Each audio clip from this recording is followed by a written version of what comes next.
All right. So once you have signed up for a Zoom account and downloaded the Zoom application on your mobile or Zoom software on your computer from the website www.zoom.us,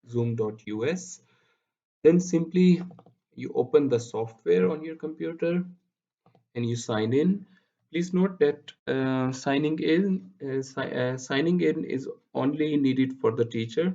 Students don't have to sign up or for an account at Zoom. They simply click on the invitation link. So you sign in using your email address and password.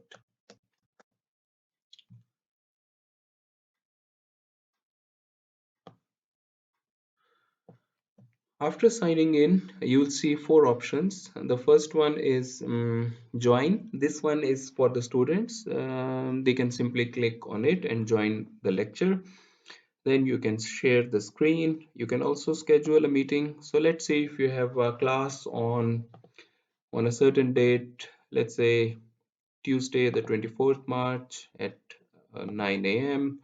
You can schedule a lecture, an online lecture, and then send the link to the students so that they can join the lecture, the online lecture, at the scheduled time.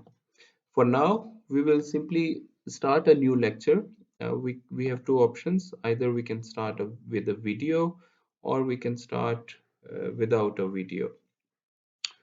So let's start a lecture without video.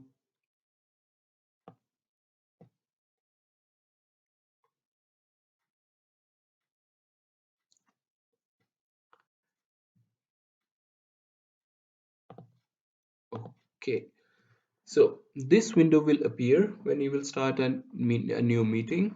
You can see meeting topic, host, who is the teacher starting the lecture, and then there is an invitation URL. So this invitation URL is the one that you want to copy and you will send it to the students through WhatsApp or email or whatever way you are communicating with your students. The students will, once you have sent them this URL, invitation URL, they will click on this link and they can simply join the lecture. Once again, if they have a Zoom application on their mobile or if they have downloaded the Zoom software on their computer. So let's, as a student, I will try to click on this link using my mobile. Mm, There is also on this invitation URL, there is a number which is a meeting ID like 852050207. In this case, the students can either click this URL or they can simply put this meeting ID and also the password. You also have to give them the password. So URL and password 852050207. So I'm using my mobile to join the meeting as a student. Password is 171760.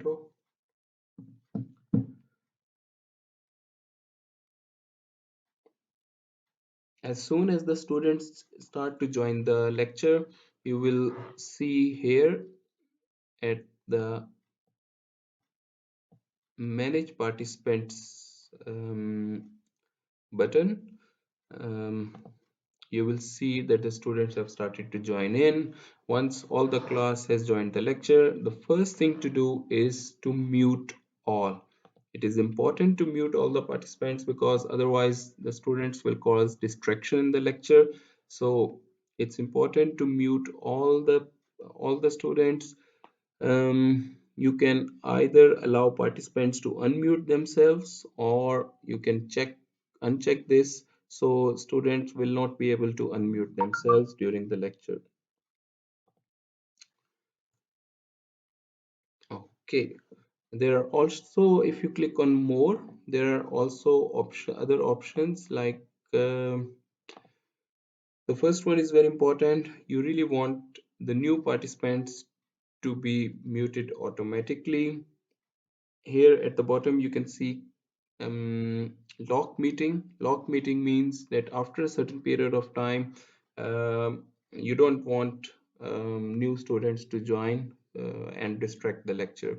So after starting the lecture, you can also lock meeting so that new students, no new attendees can join this meeting once locked.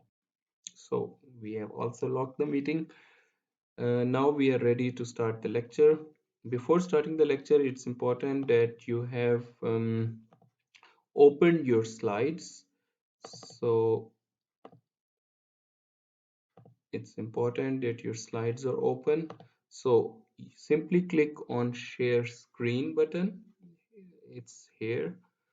Once you click on share screen button, you will have different options appearing: screen, whiteboard, etc., etc.